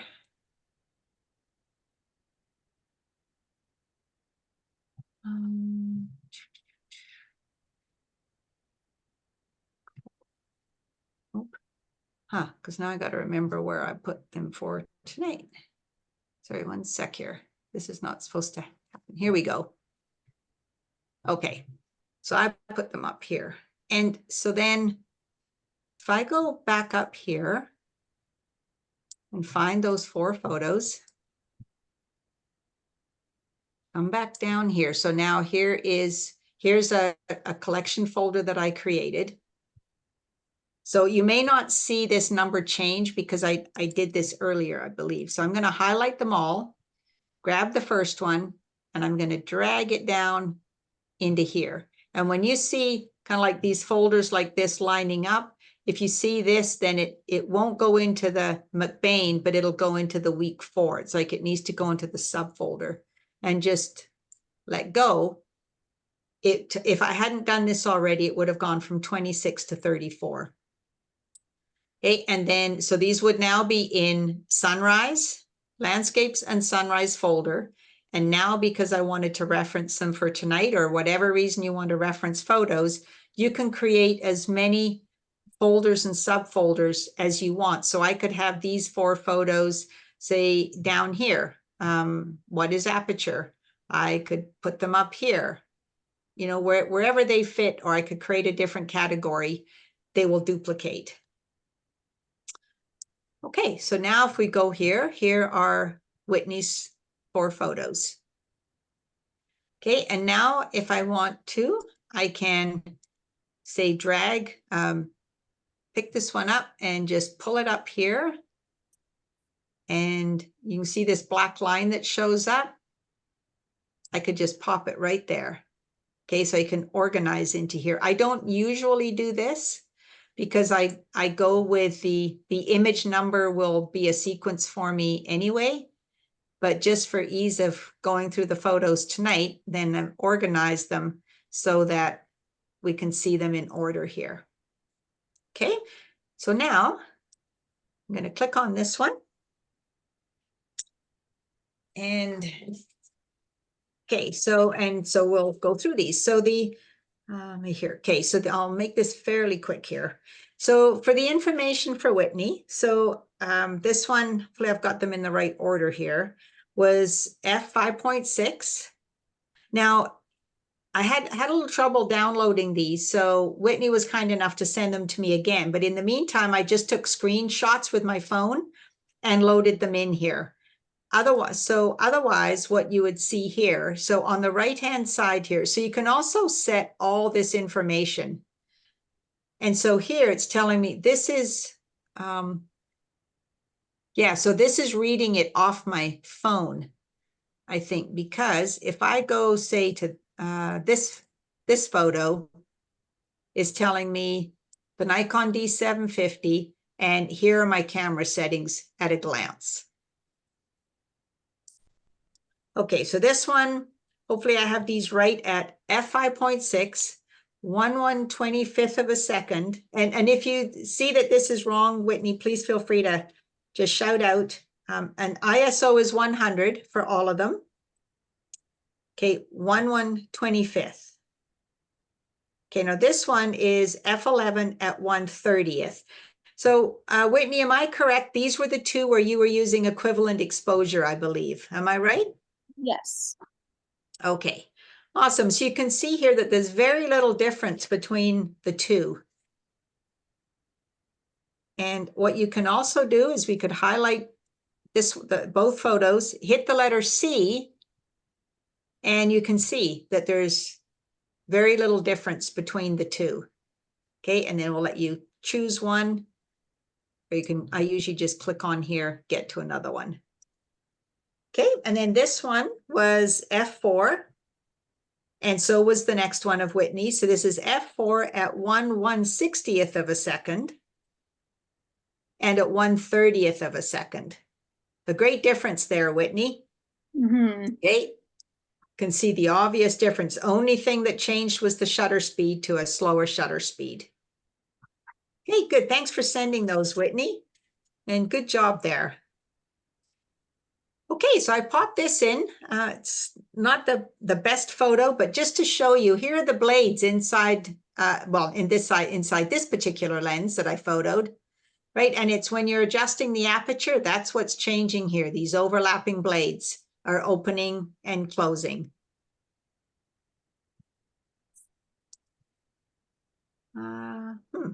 That's interesting. I'm not quite sure why that one got in there. Okay, so this is composition, one of my first workshops, and just an example of, I was just excited enough to have captured the bird, but that was kind of my first introduction to composition and putting things right in the middle of the frame. So the instructor had pointed out, which is so obvious to me now, is if the bird had been, or I had more space to the left, right? The bird is looking to the left, and this over here on the right is, it's just kind of taking up space and distracting, and but just kind of keeping things out of the center. Sometimes, they do very well to be in the center, depending on what the scene is, but with something like this, it's not as strong a composition. Okay, and this was my introduction to diffusers. So bright sun, as you can see, some shadows and bright spots on the flowers. And this was using a diffuser. Okay, so you can see that the texture pops out. You can see more detail, not as much shadow, and just becomes more definitive. Actually, it's easier to see everything that's going on there. It's kind of a busy picture, and it's an example of, it doesn't need to be complicated to have something even stick in your mind, right? Like this was probably, I think, about 23 years ago. These 3 photos is when I took these. And those are lessons that, I still remember, I refer to, I share with people, and it just sticks. So you'll have things that will stick for you too. Okay, so I just want to see what's going on here. Okay, so if you can see over on the right side, I've got my 1/800th of a second, f8, 1600. Okay, 1/320th, f8. So we've gone from 800 to 320. Now, even though it's darker, okay, now on this image, I have 1/500th of a second, but I'm at f4. My ISO is at 2000. Okay, so just how changing camera settings can change photos. Okay, so we have 1/500th, 4, and 2000, and 1/1000. Now, also what's affecting this a little bit is how the morning's getting brighter as the sun is rising more and coming over the trees. Okay, and we have 1/250th of a second and 1/50th of a second. Okay, same aperture and ISO. And it can just be, again, just experimenting with what kind of look does a person want? Do you want to change, you know, a shutter speed, an aperture? Okay, and here we have, so the one thing with this image is we've got some, what's called kind of rim light here, which does add to the, whoops, right, there we go. That happened up here. Fit or 100%. Okay, we have some ring light. A little more room here would be nice, but I don't mind the foliage here. But then just the difference even in composition now, again, we've got the bird off to the side looking through the photo this way. And again, now we have them sort of in the middle, but we have f6.3. And yet I don't almost mind these, that in a way, they're almost like a leading line coming from the side, coming into the bird, even though, you know, we've got these little bits of things here, but there's no distraction in the background from a busy background, right? And this would be just a whole lot of dandelions here. A different composition angle, right? Just lying on the ground and shooting up at the trees. Taking advantage of cloud cover. So there's, I mean, it's a little bright here on the nose, but there's not too much extreme harsh light. You know, we do have a little bit of shadow here. And now the one thing I could show you here, if we just quickly jump over to, so I've gone from library, hopefully if this doesn't take too long, and it will bring up develop. Now over on the right-hand side, you can make some edit, you know, I can make some edits and adjustments. Okay, it just scrolls down here. But as an example, if I just made it easy and I just clicked here, the auto, okay, it just deepened that a little bit. Okay, if it went previous, or sorry, reset. There we go, reset and auto. If I go up here to this little crop overlay, if you want, you could, you know, you could crop it in, then you have to drag it and move it. Just hit OK. Then hit reset. You know, so there's just some basics you can do, or you can get pretty creative. If I hit this little filter here, this like a Band-Aid, right here, it shows me this little circle, which you can change the size.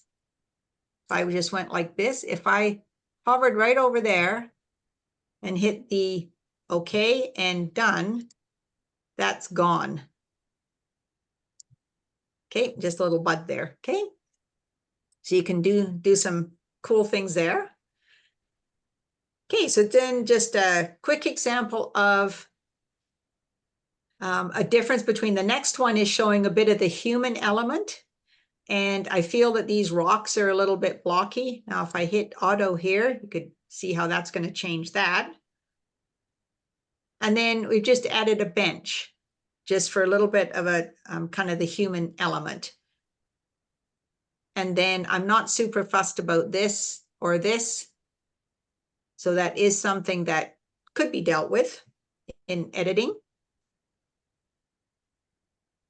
Just some close-ups, you know, mixing it up. This one, actually, I did crop. It was just because I thought it was kind of cool to focus in on this. And this one I did take, no, I think I cropped this one ever so slightly as well. Okay, and I'll come back to that barn one in a second. And then this is just a fun photo shoot if you want to try it anytime. The weather needs to be cold, like about -30 probably, or even colder. And this is just throwing boiling water. And some people will flip it up over their heads. My helper here, we went to the side because I didn't want anyone throwing that up over their head. And this is, where am I? Library. Okay, so I'm at 1/320th of a second. So you can see kind of the curl here. I would have preferred to be out in the field where there wasn't busy stuff in the background. But just, you know, a fun way to capture a moving subject if you would like to. Now here, this is the last one. This is the photo where I used the polarizing filter and the neutral density filter. And how I got this photo was, I had my camera on the tripod, and Let me see. Okay, this is at 3 seconds at f22 ISO 100. It was pretty bright out. And so the idea is that it takes a bit of coordinating or kind of getting everything together of you turn the zoom ring as you press the shutter button. So you can either kind of zoom it away from you or towards you. So I find it took a fair bit of concentration and a lot of experimenting. This was probably my favorite shot, I think, out of all of the ones I took. I also took some from the front of the barn. But just, if you want to do something creative or play, you can do it with trees or flowers or anything. But it's slowing the shutter button down, and then just literally as you press the shutter button, you're turning the zoom ring. So I experimented with having the widest angle of view and bringing it towards me. And then I also experimented with it zoomed right in as close as, so it was filling the frame and then zooming it back out. And as it zooms away, then you get these streaks. So just, something kind of fun and funky if you ever want to play with that. And multiple exposure, if you have that setting in your camera, that is another kind of fun thing to do too. Okay, and then, I guess the last photo, just capturing some different action. I just happened to get lucky to catch this one. I've used it on a few different things, like mugs and with settings and what have you. All right, so before I close out of Lightroom, do you have any questions about Lightroom or what you see in here with that quick overview? Yeah, you do, Robert? You didn't talk about what's in the top right corner with all those, like a rainbow of colors. Oh, okay. So you have this on your camera as well. This is what's called a histogram. Okay. And in playback on your camera, when you bring up, so it's when you hit when you're going through the exercise of hitting the up arrow, and you could either remove all the photo details on the back in your playback screen, or you could bring up the camera settings, for example. So when you looked at your aperture and shutter speed and ISO, if you keep going, you can bring up a histogram, and it gives you kind of like these peaks and valleys. And if you see, so on the back of your camera, for example, if you see, and it will show it to you more in just black and white. If it's over to this side, that means that you have light areas in your photo, or if it's really overexposed, that peak like a mountain will be on this side, the right side. If it's dark, it will be over here on the left side. And oops, okay, there we go. Okay, thank you. And yeah, so I don't always kind of refer to this, or actually often, but I will refer to the histogram on the back of my camera when when I'm setting up for those horse racing photos, for example. I will take a couple of test shots, and then I will look at the histogram and see if kind of those the main peaks or what will be in close to the center, or filling kind of the center half, if you will. So there's kind of a quarter left on each side. And that will give me a good indication of what my exposure is looking like. Because if it's bright out, it's hard to see on the back of your camera with the sun shining or what have you, to get a good representation of what the exposure really is. So sometimes there I'll go indoors, but often I will then just take a quick look on the histogram and see if it's hanging around here in the middle, or if I've got something on the extreme edges. Thank you. Okay, you're welcome. All righty, we'll stop my share, and here we are.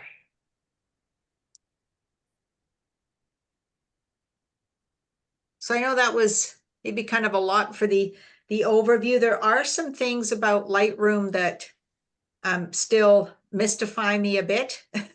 And one thing is it's kind of fussy on how you rename things if you're not kind of in Lightroom. Like I've been caught with that sometimes, renaming files or moving them and then renaming them. And it's like Lightroom isn't sure where they go.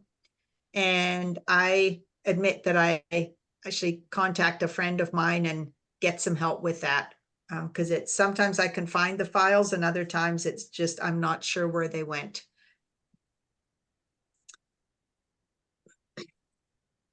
All right.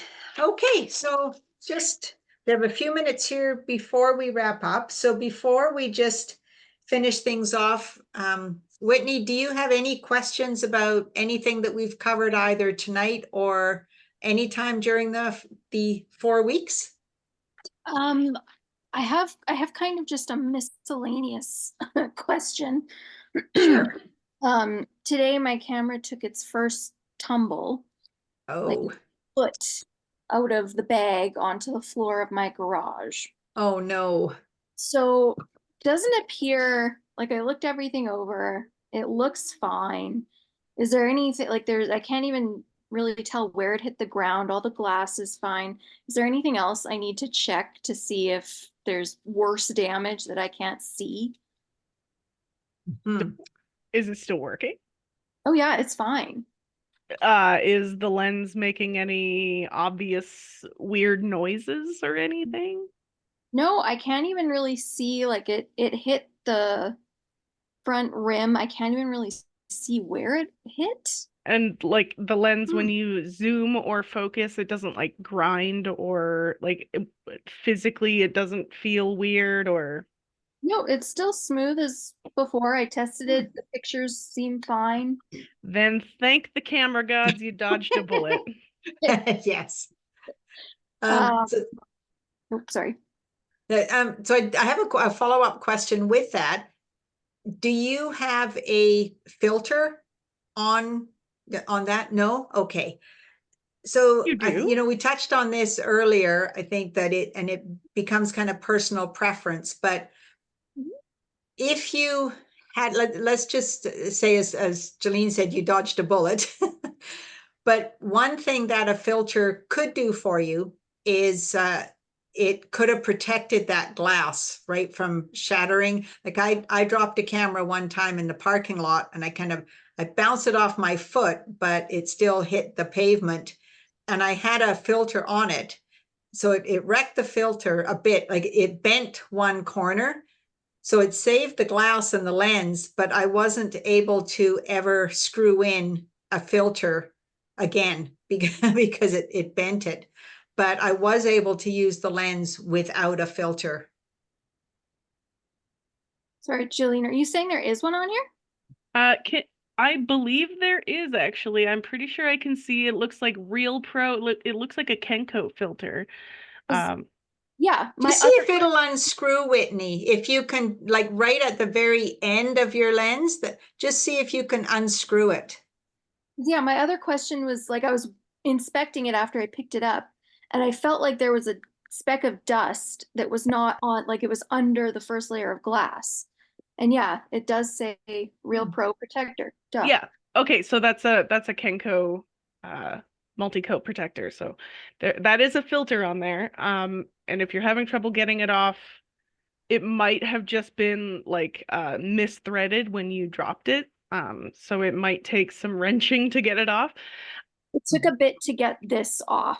Okay, yeah. So it probably did bap it in there pretty good. So I always will put like a rubber band around the filter, and if that helps me get grip, if not, depending on where you live, if you can bring it into a local McBain or camera store, like I remove filters like every week, at least once a week. So The filter end right under the writing. oh yeah, it looks like it's Yes. been compressed in.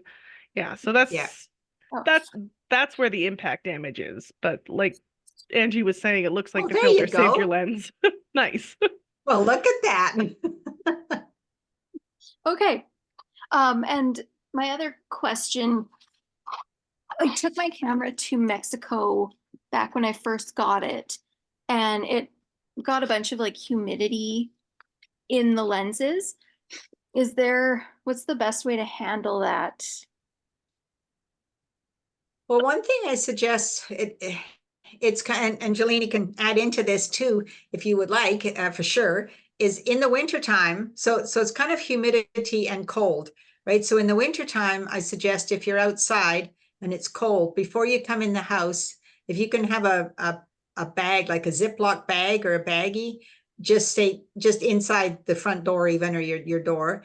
And before the camera comes in, like I will put my camera into a plastic bag, and I like a Ziploc, and I will squeeze as much air out of it as possible and seal it, put it in my camera bag, and then I'll bring it, into the house, and I'll just put it somewhere in the house that's away from close to a heat vent, and just let it warm up.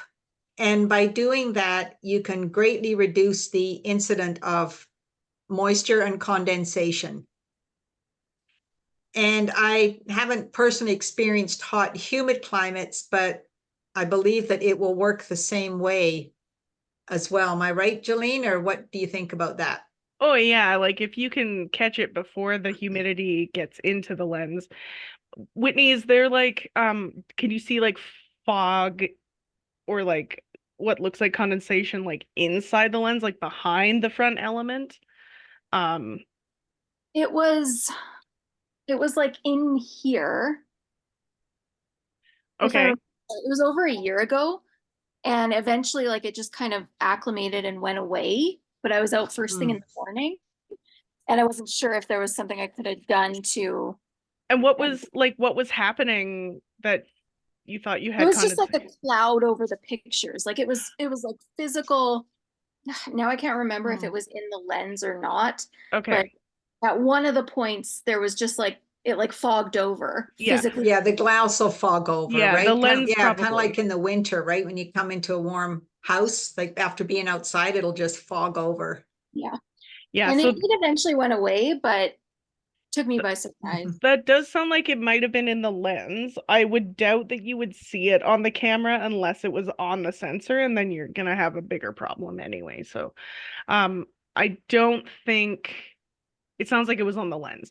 And if it went away, then like you said, or like I said before, you dodged a bullet, thank the camera gods. Yeah, it did go away once it kind of got used to the heat, I think. So Yeah, because I've definitely had fogged lenses before, and you do run the risk of that humidity getting inside the lens. So like Angie was saying, suck all the air out, put it in a Ziploc, let it acclimate to a warmer or cooler temperature, to avoid getting it into the lens. Once it's in there, though, there's not a lot you can do about it other than sending it out for repair. So that's yeah. Yeah, but it sounds like it's all right now anyway, at least, right, Whitney? yeah, no, Okay. it seems fine. Okay, good. Good-o. All right. Any other questions before we do a quick wrap up? All good? Yeah. Yes, Robert?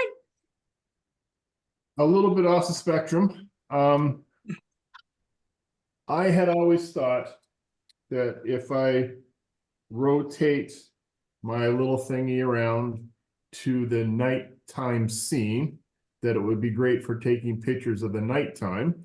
And what I had in mind was star constellations, looking up in the star, up the sky and seeing all the stars, all those little white dots all over the place. And started reading this, and what they're really talking about is neon signs and outside of pubs and in lit areas, not necessarily nighttime.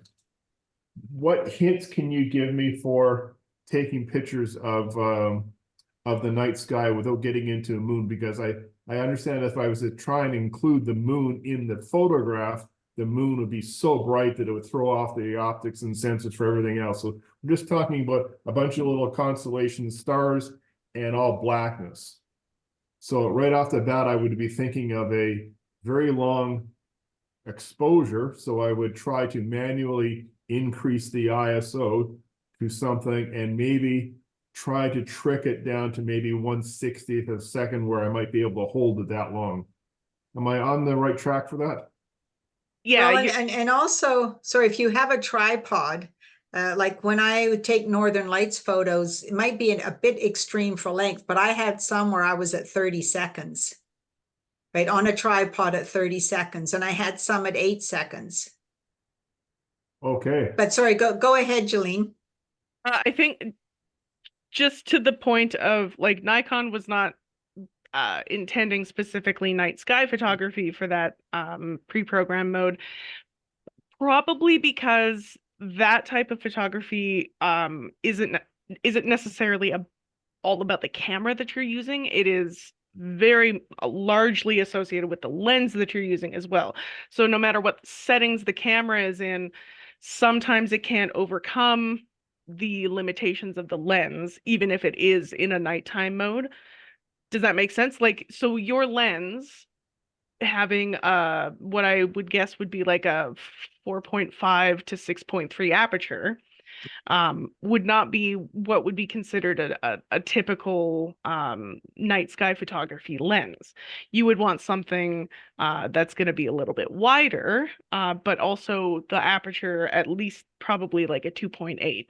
So even if the camera is capable of it, if the lens isn't capable of opening up wide enough to be used for astrophotography, it can't take those photos, right? So my first hint would be to look at either purchasing or renting a wide angle lens with a very bright aperture or a fast aperture. And then playing around with a tripod and long exposures, like Angie was saying. Right, because one thing with a long exposure too is, right, you're going to end up with the star trails. Yeah. Right, the streaks in the sky, and depending on how long the exposure would depend upon the streaks. Yeah. So, I mean, there are obviously tricks to get around. Like you were saying, you can't, the star trails are going to show up if you keep the shutter open for long enough, no matter what you do, because the Earth is spinning. So, you can't overcome that physically unless you have a head that's going to spin with the speed of the rotation of the Earth, which those exist. You can purchase those. They're a few $100s, but they're called star trackers or star watchers, and they will be able to spin the camera in tandem with the rotation of the Earth to eliminate star trails. But you can still take astrophotography without those. But you will still need a relatively wide lens. The important part is the fast aperture. So being able to open it wide enough to let in enough light. Good points. Thank you. Good, thanks, Jolene. No worries. And once again, I'd like to overall express the fact that if it wasn't for me taking this course, I wouldn't be playing with my camera. I might be pulling it out once or twice a year and putting it on full auto mode, and the images would sit on the memory card for another decade. So thank you to McBain for putting on the course, and thank you for just being able to just chat openly. Thank you. I love it. And honestly, like if you come into a McBain store and want to chat astrophotography, like we've got all the nerds in our stores that will just talk your ear off about it. So please come in and ask as many questions as you want, or email me and Angie after the fact if you have more specific questions about things. The point of this class is to inspire and educate and get you guys shooting and playing with your gear and playing with the cameras and taking photos that bring you joy. So please play, please ask us questions, follow up after the fact. Educating doesn't end at the end of this course. We want you to keep learning and playing. So send us some emails, give us phone calls. But yeah, thank you for Yes. joining us, folks. And we're very grateful that you were excited to learn with us. And thanks for coming out and sending us photos, Whitney, and for participating with questions. And it's so much appreciated, and it makes this fun for all of us. So thank you, folks. And I just like to echo that as well. And, you know, the fun part for me too is just seeing how, you know, how you evolve and participants evolve through the 4 weeks, and just really thought-provoking questions, interesting questions, you know, questions that just totally show us that you're catching on to this and getting a really good grasp of it. And you know, taking an interest in just being hands-on and involved in the class. And we appreciate your feedback and your participation and spending time with us. And it's exciting when we can see that you're having fun and enthused about getting out and using your cameras. And as you say, Robert, like that just kind of makes our heart sing that, you know, you have your camera out more than a couple times a year and, you know, photos on your card for a decade. And I will send out another follow-up from tonight. And then there will be an extra one, extra email coming out that I'll ask Jolene to send, where it's kind of a yes, no. If you have time and wouldn't mind just providing a quick testimonial or allowing us to take, like, for example, your comments tonight, Robert, or any if you want to add, Whitney, that would give us permission to use them as a testimonial on McBain website and or mine. We can have your full name, initials, whatever works for you. But we'll send out a separate email about permission for that. And so Whitney, just quickly before we go as well, like, would you have one takeaway that you would like to share with what you've learned about or what was meaningful for you through the 4 weeks? I just feel like I have a lot better understanding. I'm happier. The pictures that I sent from this morning, I'm a lot happier with than I have been with any of the ones previous. So it's starting to make more sense. And I feel like I actually can feel semi-confident when I go out that I might get something that I'm envisioning in my head. Good for you. We have all the confidence in you. Yeah, we're going to see some star photos from Robert. All right. Okay, and if no one has anything else pressing or questions, and as Jolene said, please know that you can contact Jolene or myself at any time. Keep in touch. And we are talking about, Jolene will probably send out perhaps a newsletter or maybe watch on their website, but we are looking at having an intermediate class. So that would be taking this level and just kind of diving deeper, so to speak. So that is in the works. McBain's has a move coming up. So we're just kind of throwing out dates or contemplating dates. So we're not 100% sure, but we will send out some news to you. Just, you know, just in case you're interested.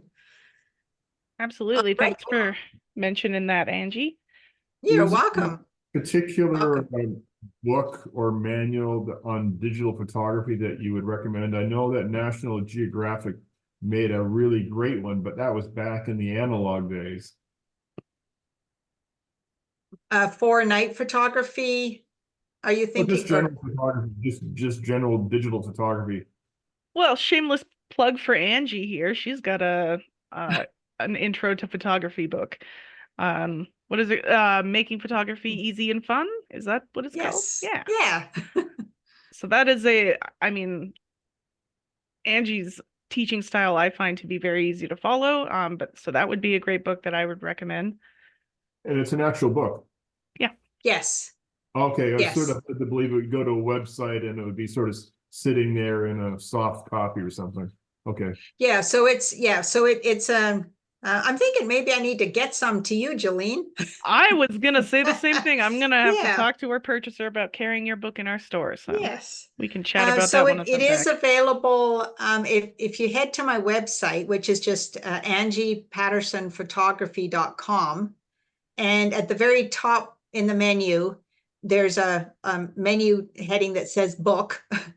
And if you just click on that, it will bring up an information page about the book, has a couple of sample pages, and within that page are links to where it can be purchased. So there's like well, for Canada, I guess is .com, but amazon.ca and a couple of other bookstores. It lists the bookstores. And then, yeah, maybe we need to have a chat with Jolene. And so it covers a lot of what we've gone through with the course, with a lot of diagrams and practice exercises. And so it's that's what the front of it looks like. A real book. A real book. Yes. Yes. Digital age. Yes. I'm over 50. Oh, Yeah, I me am too. not making fun of you, Robert. I prefer a hard Me copy too. book. All right, Yes. folks. Well, All thanks right. again. I think Yes, we're gonna. have fun with your cameras. We look forward to keeping in touch and hearing how you're doing, having you visit McBain. Thank you And so much. thank you for showing up and participating. It's awesome to have you here. Thanks a All lot. right. All right, Have a- you're welcome. Have a lovely Okay. evening, everybody, and hopefully we'll chat again soon. Yes. Bye-bye. All righty. Good night. Bye-bye. Good night.